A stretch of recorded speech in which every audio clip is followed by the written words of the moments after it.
I still remember the exact moment I held him for the first time. He was so small, wrapped in a blue hospital blanket with only his face peeking out. His nose was slightly upturned, lips pursed like he was already judging the world. The nurse placed him in my arms, and just like that, everything I thought I knew about love changed. My chest felt tight, but in a good way. Like my heart had just found something it never knew it was missing. I looked over at Lauren. Her hair was messy, her skin pale from the hours of labor. But to me, she looked like a goddess. She smiled, exhausted and glowing, and whispered, "We did it." We met 6 years before that, at a music festival out in the middle of nowhere. I was there with friends, drunk on beer and youth, when I saw her sitting alone near the back fence, hugging her knees to her chest. She looked broken. I walked over and asked if she was okay. She said, "My ex just left me here. He's the guitarist in that indie band that thinks they're better than the Strokes." I sat beside her without a second thought. That night, we didn't hook up. We talked, for hours, about music, heartbreak, our childhoods, what we feared, what we wanted. She told me she'd never trusted anyone easily, and I told her that's okay. I was in no rush. I think that was the moment she started letting me in. After that weekend, we were inseparable. We built our life from scratch.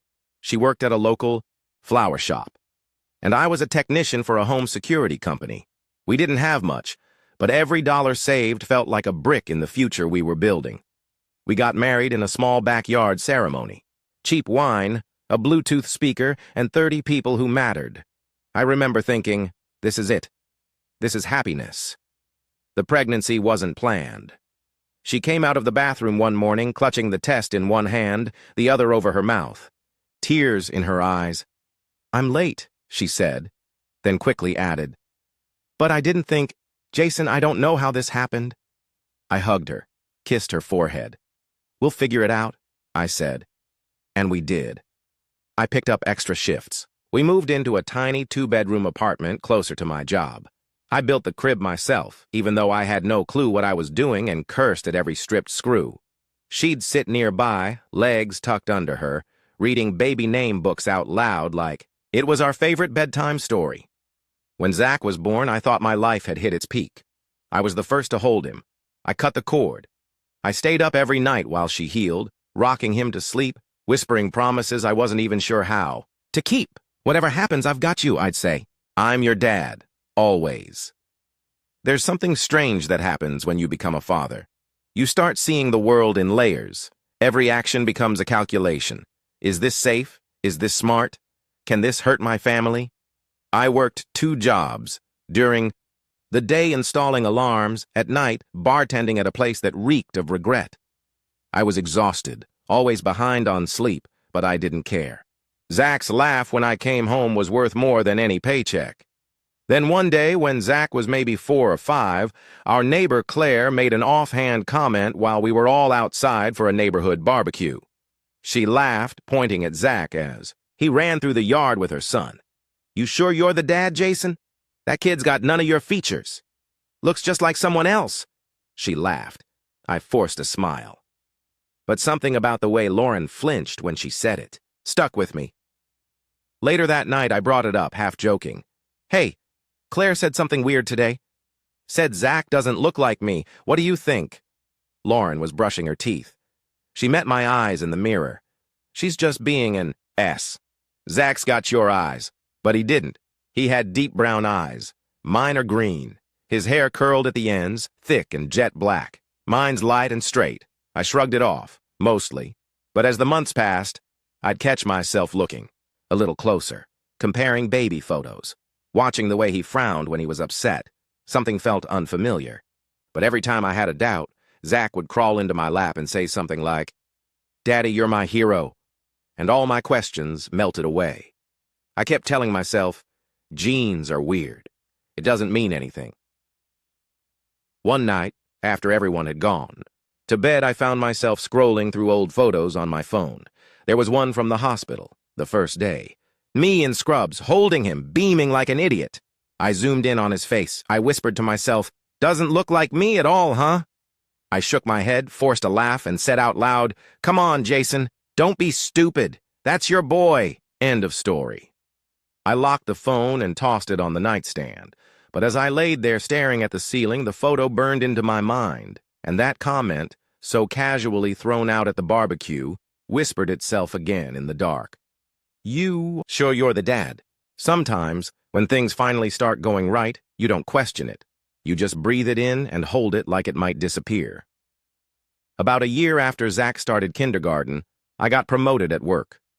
They bumped me up to lead technician, which meant fewer field calls and more time in the office, better hours, benefits, and a salary that actually allowed us to save for the first time in years. I remember walking through the front door that evening with a pizza in one hand and the offer letter in the other. Lauren was feeding Zach at the table, cutting up chicken nuggets into tiny pieces while he pushed peas around his plate like it was a game of chess. I leaned in the doorway and grinned. "Guess who's the new team lead?" She blinked at me. "Wait, seriously?" I nodded. "Got the paperwork right here." She let out a scream and practically launched herself at me, knocking the pizza sideways. Zach clapped and laughed even though he didn't fully understand what was going on. He just knew something good had happened. It felt like a turning point. All the struggles, the sleepless nights, the overdrawn bank accounts, it felt like they had finally bought us a little slice of peace. We celebrated all weekend. I let Zach stay up late Friday night, and we made a mess of the kitchen baking chocolate. Chip cookies that came out half raw but tasted like heaven. Lauren and I sat on the couch, her legs draped across my lap as she talked about finally taking a vacation next year. Maybe the beach, just the three of us. That Sunday, we went downtown to walk through the open-air market. The weather was perfect, sunny, but with just enough breeze to make it feel like a movie scene. Booths were lined with handmade soaps, candles, second-hand books, and overly expensive coffee. A few street performers played nearby, a juggler, a guy in silver paint pretending to be a statue, and then there was him. We were walking hand in hand, Lauren, Zach, and I, when we heard music. Not the polished, rehearsed kind. This was raw, emotional, bluesy. A man sat on a milk crate with an old acoustic guitar resting on his knee. His fingers danced. Across the strings with practiced ease, his voice gritty but warm. It cut through the noise of the city like a whisper in a crowded room. I turned to say something about how good he was, but Lauren's grip on my hand suddenly tightened. I looked at her, and her face was drained of color. She wasn't blinking. She was frozen, staring at the man like she'd just been slapped. Her breathing quickened, and for a second I thought she might faint. Without saying a word, she tugged Zach away from the crowd and pulled me with them. "Let's go," she snapped. "Let's cross the street." "What? Why?" I asked, confused. "It's just a guy playing guitar." "I don't like him. I don't want Zach near that noise." "That noise? It's music, Lauren. Good music." She didn't answer. She was already walking faster, practically dragging Zach by the hand. I glanced back at the musician. He didn't look dangerous, just familiar, somehow. But I couldn't place him. After a few minutes of silent walking, I finally asked, "You okay?" Lauren nodded too quickly. "Yeah, just..." He reminded me of someone I used to know. That's all. I slowed my pace and studied her face. She wouldn't meet my eyes. "That someone a guy you dated?" She stopped and looked at me, trying to play it casual. "It doesn't matter, Jason. Can we not do this right now?" I didn't push, but I felt something settle in my chest. Heavy, quiet. That night, after Zach was asleep, I brought it up again. "You froze when you saw that guy. Like, really froze. Who was he?" She was brushing her hair at the vanity. Her eyes met mine in the mirror. "His name was Aaron. We dated a long time ago. He was a musician, a bit of a drifter. It ended badly. I don't really want to talk about it." "Was he the one from before we met? The guitarist?" Her silence was enough of an answer. I nodded slowly. "Okay." But even as I said it, something felt off. She wasn't just surprised to see him. She was scared, like she'd just seen something she thought was buried years ago. A few days later, something else happened. Small, almost funny, but it stuck with me. I came home from work early and found Zach in the living room, holding one of my old brooms, like a guitar. He was strumming the handle and stomping his foot like he was on stage. When he saw me, he shouted, "Daddy, look, I'm a rock star!" I laughed. "You sure are, buddy. Where'd you learn those moves?" "From TV," he said proudly. "And music. I like music. I think I want to play guitar." Lauren came out of the kitchen, drying her hands on a towel. I turned to her with a smile. Looks like we've got a little musician in the house. But she wasn't smiling. Her eyes flicked to the broom, then back to Zach. "That's cute, honey," she said, trying to sound cheerful. "But maybe don't do that near the coffee table, okay?" Zach shrugged, oblivious, and kept jamming. Later that night, after he was asleep, I said, "I think it's cool he's into music." Lauren sighed. "Yeah, it's fine. Just, let's not encourage it too much yet. He's too young." That struck me as odd. We'd always said we'd let Zach explore whatever hobbies he wanted. Why the sudden hesitation? She noticed my expression and added, "I just don't want him idolizing some fantasy. Being a musician isn't a real plan." I nodded, but her reaction stuck with me. Why was she so uncomfortable? It was just a kid playing pretend. Unless it wasn't. I started noticing things after that. Little things. Lauren being more distant when Zach talked about music. Her sudden shift in mood when someone played guitar in a commercial. The way she flinched when Zach hummed old rock tunes he definitely hadn't heard from me. And through it all, I kept hearing that street musician's voice in my head. Low, smooth, almost hypnotic. I couldn't remember the lyrics, but I remembered how Lauren looked when she heard them. Like her past had walked right into her present. It wouldn't leave me alone. Lauren's face when she saw that street musician, the way she froze, the panic. In her eyes, the way her voice tightened like her past had walked up and tapped her on the shoulder. It haunted me. She said his name was Aaron, just a guy from years ago. A bad memory. But her reaction wasn't just fear. It was personal. Familiar. And then there was Zach. After his little rock star performance in the living room, he wouldn't stop. He'd hum guitar riffs at breakfast. He made up song lyrics about pancakes and dragons. He even turned a cereal box into a pretend amp. It was cute, charming even, until it wasn't. One night he stood on the coffee table holding a broom again, strumming wildly and shouting, "Daddy, look, I wrote a song!" His voice cracked as he belted nonsense lyrics, and then he did this thing with his shoulders, a confident roll before a pretend solo. And something inside me froze. That exact movement. I'd seen it before. In the street, from him. I didn't tell Lauren. I waited until she and Zach were busy one afternoon, then drove back downtown. I told myself I just wanted to walk, maybe get coffee, maybe clear my head, but I knew exactly where. I was going. The same alleyway, the same corner. I wasn't sure if I wanted to find him or not. Part of me hoped he was gone, but he wasn't. He sat there again, same guitar, same milk crate, strumming a slow, sad melody. A small crowd gathered around him. He didn't even look up. He didn't need to. His music pulled people in. I kept my distance, blending in behind a bench near the coffee cart. Watched. And then he laughed. A warm, throaty laugh between songs when someone dropped cash into his case.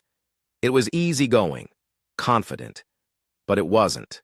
The sound that shook me, it was his face, that smile, that curve in his cheek, the dimple just slightly off-center. I felt my throat tighten. My mouth went dry. My heart for a second just stopped. I had seen that smile before. Dozens of times. On Zach. Not just the smile. The tilt of the head, the shape of the nose, the eyes. Oh, God. The eyes. Same warmth, same flicker of something mischievous and bright. Hit me like a gut punch. My legs went weak. I had to sit down. I stared at him. I stared through him.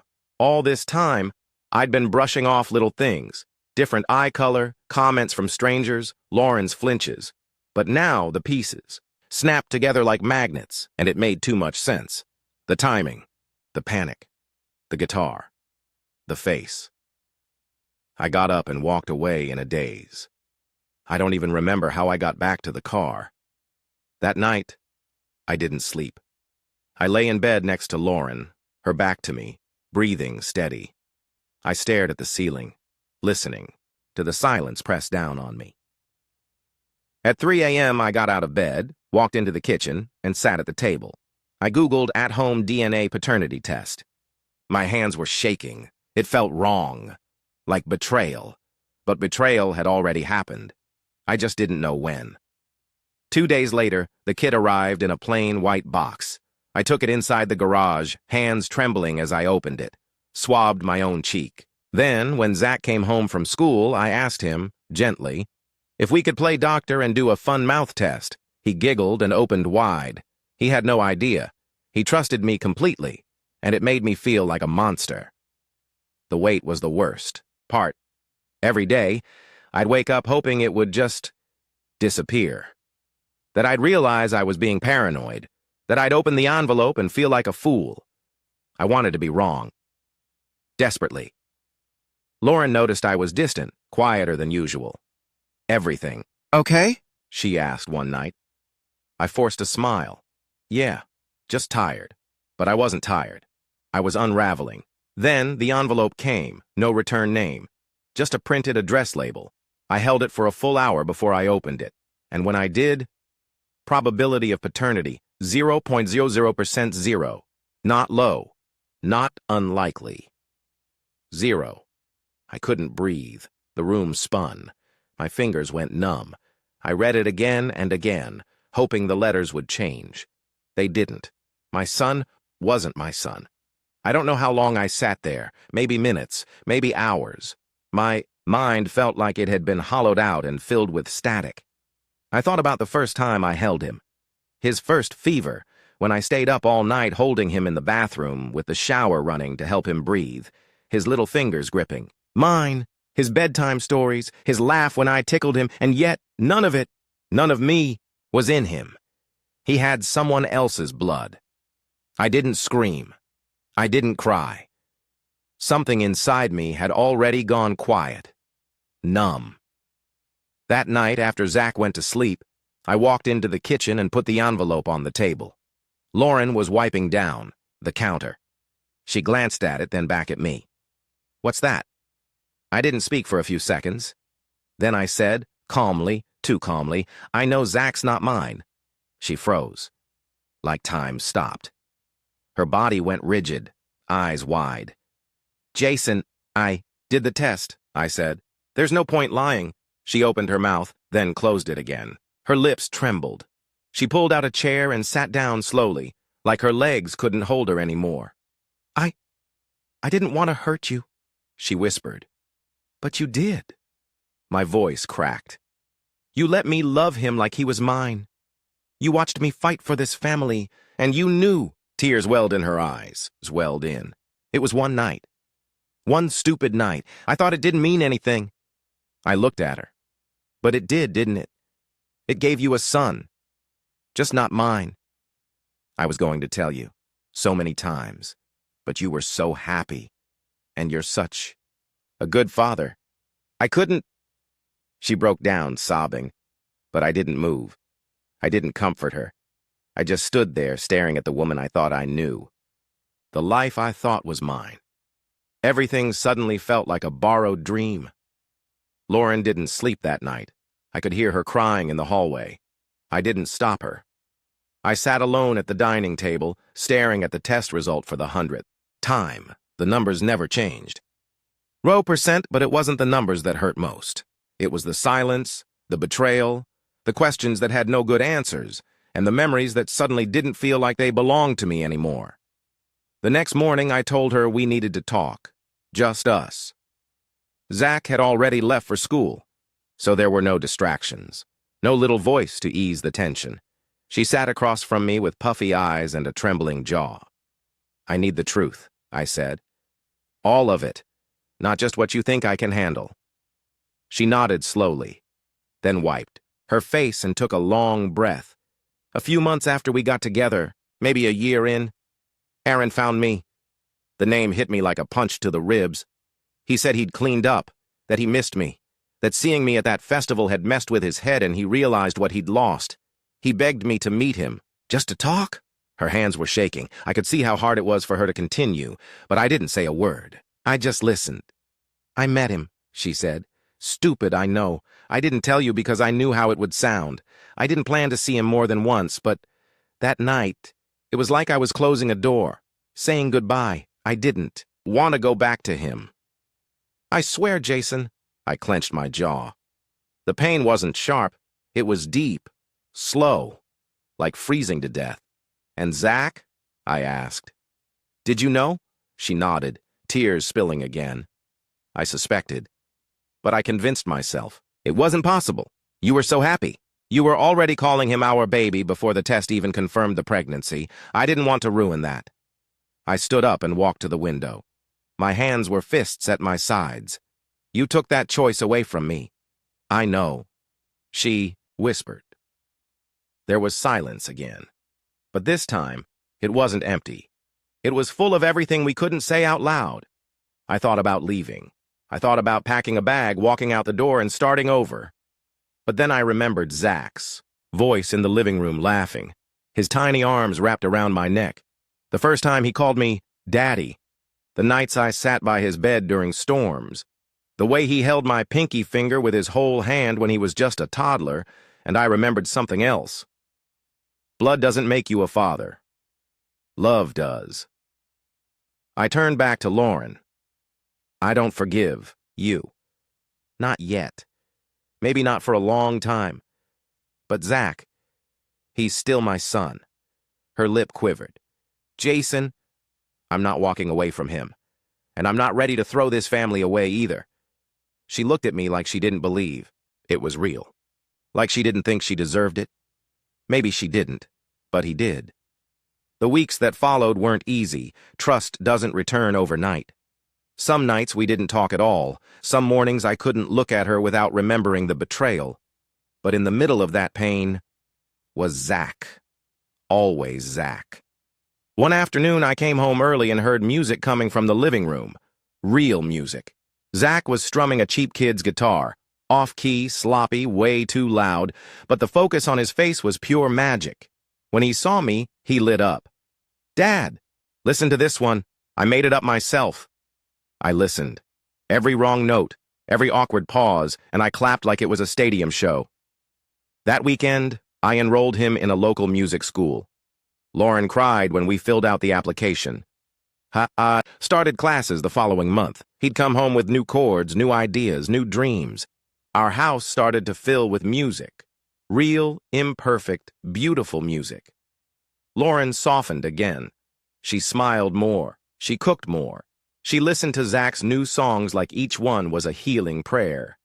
And I tried. I really tried. To let go. To rebuild. To breathe again.